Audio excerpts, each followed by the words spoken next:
This is your first Vogue cover. Yes. Incredibly exciting. How was the shoot with Mario? It was really fun. It was quite energetic because I had to do lots of... We were kind of going for an Isadora Duncan meets Patti Smith thing, and so it involved lots of jumping and wind, but that's kind of good for me because it kind of keeps your energy going, so I got to just run around a lot. And what did you wear? Did you have much input to the outfit? Mario was very much involved in what to wear, and you know, luckily most of all of the stuff that was pulled I really loved, so it was sort of an easy choice, you know, everything. I really liked everything. And had you met Mario before? It looks on the shoot of the film that you knew each other quite well. Yeah, we met a couple of times actually, and he's shot me for the photos for the Met Ball, and he's just a really amazing character, and he's so kind of gregarious and outgoing. It's kind of hard not to be friendly with Mario. Did you have an idea before they shot you for Vogue of what you thought you might look like? No, I didn't know. I was really I had no idea where they were going to go with it. It was really exciting. Fashion seems to be quite a big part of your life. Has it always been? Have you always been interested? Yeah, I've definitely always, you know, I was always in the dressing up box when I was a kid, and constantly, you know, it was all kind of about fantasy and the romance, and always in and out of charity shops and vintage shops when I was a teenager, and going to lots of, you know, going to like club nights where you were only allowed in if you were completely 100% dressed up, and swap parties and things like that. So it's always been a big part of my life. And so when you go on stage to perform, do you know, how important is the outfit about, you know, what part does it play in the performance? It's hugely important because I think it's a massive tool for you as a performer, you know, what you wear. But you have to wear, for me, I think being comfortable as well is a huge part because I move around so much. There's a type of chiffon that I've kind of worn quite a lot, which is so light that every movement you make, it kind of makes its own dance behind it. And I think thinking it in like more balletic terms with an outfit is useful because you think about the shapes that you're going to make and the movements you're going to make on stage. And I've noticed that on your Facebook page, you sometimes post, "Today I'm wearing," shots of your outfit every day. What inspired that? Well, I think we got really we really loved looking at the Vogue ones. So I think I'm really bad at doing stuff on the internet, and so sort of for the more online community, I thought maybe it'd be, because I'm really I'm kind of like a bit technologically defunct, so I thought it'd be a nice way to kind of keep in touch with the fans without having to get too technical. I saw you perform the other day at the Chanel show, which was extraordinary in Paris.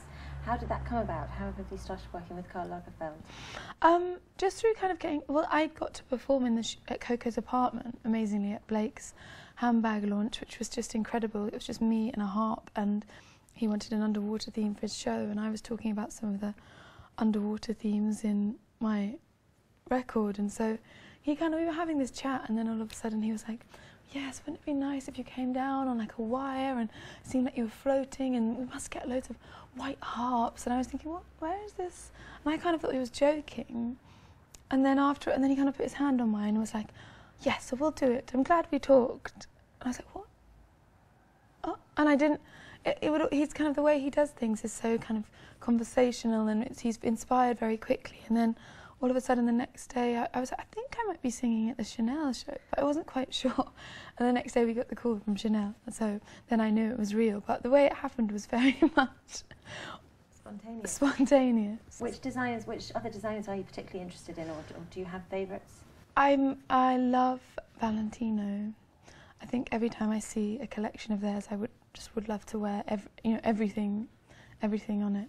And obviously YSL, and this is Hermione de Paula, actually, who I've known for years. She's been like a friend of mine, and her stuff is incredible, so I'm quite happy to be wearing her.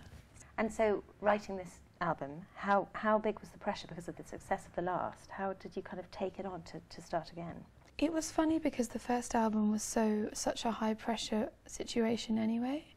It was like, because I got that award before I made it, and so it was like I was having my first media exposure, first interviews, this award, like being like, "Oh, we hope the record's good," and I was like, "Oh God, me too." And you know, it was really it was like a baptism of fire. So I think this time around, having been through all that, it was almost an easier process. Now, we asked our Twitter followers to send in questions for you. If you had to choose one Desert Island song of your own or anybody else's, could you choose one? It'd probably be Otis Redding's Try a Little Tenderness, because I think that's my favourite song of all time. Who would you most love to do a collaboration with? I'd really like to do some work with Jamie XX, that would be fun. Who has been your favourite ever cover girl of British Vogue? Do you have one? I think Agnes always looks really beautiful on the cover. Somebody said, you lucky thing interviewing her. Could you ask her what her favourite decade is, fashion-wise? I'm kind of going through a mix of 70s and 20s at the moment. So it's like New York in the 70s and London and Paris in the 20s. Finally, please will you talk about the meaning of Ceremonials, the lyrics and the inspiration? The title kind of came from this, there's this art installation I saw a couple of years ago, which was like this 70s sort of Super 8 film of all these like psychedelic, hippie, monk, processional thing, like loads of them all in these different colours, and it kind of had this sort of processional thing to it, and it was all about different colours and these crazy masks and red balloons and loads of different colours, pasta and children dressed up in these weird outfits, and it was kind of really, it kind of reminded me of the Coquettes, and I'm obsessed with them as well, and it was called Ceremonial. When it came to making this record, I think there's so much to do with there's quite a lot of almost church-like sounds on it, like the organ, and